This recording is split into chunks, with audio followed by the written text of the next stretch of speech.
Eu acho que todo o repertório que você tem, ele enriquece, porque são lentes. Sim. Quanto mais é repertório, maior a base comparativa. Supostamente você vai ter uma assertividade maior. Então, assim, e eles abordam áreas distintas. Já foi percebido e descoberto pela própria ciência que estuda os relacionamentos de que você precisa de diversas abordagens terapêuticas para que uma terapia ela seja feita ali de uma maneira onde o resultado possa ser uma parte dele permanente, para que não haja recorrência. Já que, para um ser humano mudar, é um desafio absurdo. Então, por exemplo, você precisa trabalhar uma questão existencial com esse casal. Já foi entendido que um relacionamento precisa ter um propósito. Sim. Algo que vá além, uma transcendência. Por que nós estamos juntos? O que nós queremos da vida? Um relacionamento ele precisa ter esse ar de transcendência. Senão fica empobrecido. A outra pessoa fica pesada. Um relacionamento, quando ele não tem propósito, a relação ela vira um memorial. E quanto mais ele vai se tornando algo que tinha vida. Eu olho para a relação, um dia a gente já se amou. Um dia a gente quis estar perto. Um dia a vida foi divertida. Essa realidade emocional da relação, ela vai se tornando uma maquete sem vida. Ela é uma lembrança. Por isso que é tão importante a gente entender que o relacionamento, ele precisa ser vivido. Ele precisa ser vivido, ele precisa ser alimentado para que cada dia faça sentido a gente estar junto. Então, primeiro, transcendência. Sem transcendência, vira essa maquete. E isso a teologia traz.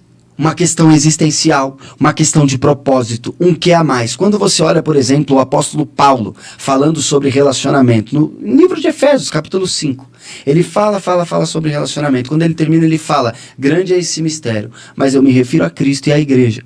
Na verdade, ele está posicionando o homem. O homem tem que se espelhar em Cristo. Cristo morreu pela igreja. Sim. O homem morre pela mulher. E a mulher é o papel da igreja. A igreja vive pela honra do Cristo. Então, existe toda essa questão. A psicanálise, ela trabalha a psicodinâmica, e você precisa trabalhar a psicodinâmica dentro de um relacionamento. Por exemplo, qual que foi a experiência sua na sua infância? Qual que é o modelo que você carrega de pai, de mãe? Como é que era o casamento? Quais são as suas experiências dos relacionamentos passados? Porque às vezes existe uma experiência traumática que redefiniu uma forma operacional de você agir. Então, na verdade, e aí entram mais elementos. Entra a filosofia, que é essencial. Entra a psicologia, e aí entra a neurociência. Então, assim, para você lidar com o ser humano, quanto mais ferramentas que se complementam e amplificam a sua percepção, mais enriquecido é o processo terapêutico, mais enriquecedor. Entendi. Então você acredita que na prática a espiritualidade, quando a pessoa tem uma, independente até de qual seja, mas você acredita que na prática a espiritualidade ela pode também atuar como um fator auxiliar na cura de um relacionamento? Eu acho que a espiritualidade ela é o fundamento da existência. Então, por exemplo, um homem, quanto mais imaturo esse homem é, mais ele tende a olhar a mulher como um objeto sexual. Uhum. Então ele tende a ser superficial, buscar mulheres que estão dando aquilo que ele quer parecer que ele é um conquistador, que ele é um poderoso, que a mulher é um prêmio e que a partir disso ele tira um sentimento de que ele é alguém vitorioso, conquistador e etc. O senso de valor dele está meio apegado a isso. Isso, e aí ele vai se relacionar com pessoas assim. Uhum. O homem, quando ele toca o sagrado, quando ele toca o divino, isso evoca nele o lado mais virtuoso. Então a espiritualidade ela é essencial para que a gente não vire uma aberração social. Transformando pessoas em coisas, usando pessoas, achando que dinheiro é tudo, a gente se perde. A própria história vai nos mostrar isso e a gente ainda não aprendeu. Então o homem ele desenvolve isso. O homem, para ele desenvolver um lado menos egoísta, um lado menos egocêntrico, um lado menos infantilizado, para que ele não trate mulher como coisa, ou não faça da esposa uma mãe, e ele se posicione como um filho mimado, birrento, que fica levantando a voz. Muito comum isso hoje em dia, Muito comum. O que não é comum são homens de verdade. ele precisa tocar o sagrado. E a mulher, a relação para a mulher é da onde ela tira o senso de identidade dela. O homem tira isso do trabalho. Por isso que o homem, quando ele não tem um trabalho, ele se sente derrotado. Sim. A mulher é assim para a família. Então, quando a mulher ela toca o sagrado, ela aprende a falar não para a família, para falar sim para ela mesma. Isso é muito importante. Por quê? Porque a mulher, ela precisa cuidar dela mesma. Então, eu vejo muitos casos da mulher... ela tá numa situação de vulnerabilidade financeira, o relacionamento não tá legal, então há uma vulnerabilidade emocional, há uma situação ali de extrema dificuldade para uma família.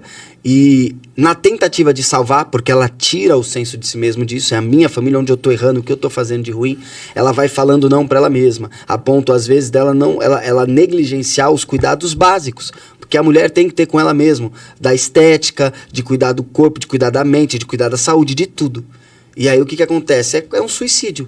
Essa mesma mulher que vai se negligenciando vai prejudicando também o relacionamento. Sim. Porque o homem que se negligencia também prejudica o relacionamento. A gente tem que se cuidar por nós e pelo outro. Exato. Então, na espiritualidade da mulher, ela aprende, a estabelecer limites para que a individualidade dela não seja acachapada, né? Não seja esmagada pela necessidade do marido, do casamento ou da família. Então a espiritualidade ela é o fundamento. Existe um salmo que diz assim: se for tirado o fundamento, o que poderá fazer o justo? Ou seja, o relacionamento eu encaro ele na perspectiva de uma obra, uma construção que dura ao longo da vida. E a base disso, a base suprema é a espiritualidade. Eu acredito que a espiritualidade ela pode ser esse fator determinante aí, principalmente quando a pessoa vive aquela espiritualidade no seu dia a dia. É um fator que pode determinar. A gente sabe que hoje em dia, por exemplo, dentro dos hospitais, as pessoas que estão convalescendo, a espiritualidade é um fator muito relevante ali na recuperação do corpo físico mesmo da pessoa. Acho que acredito que quanto mais em se tratando dessa parte emocional, relacionamentos, a espiritualidade ela pode fazer realmente uma diferença aí nesse caminho, né? Um entendimento através dessa espiritualidade. Muito interessante, porque a gente está falando para um público que tem a espiritualidade ali como linha de frente. Nós estamos falando para um público que busca exercer e viver essa espiritualidade em todas as áreas da vida, né?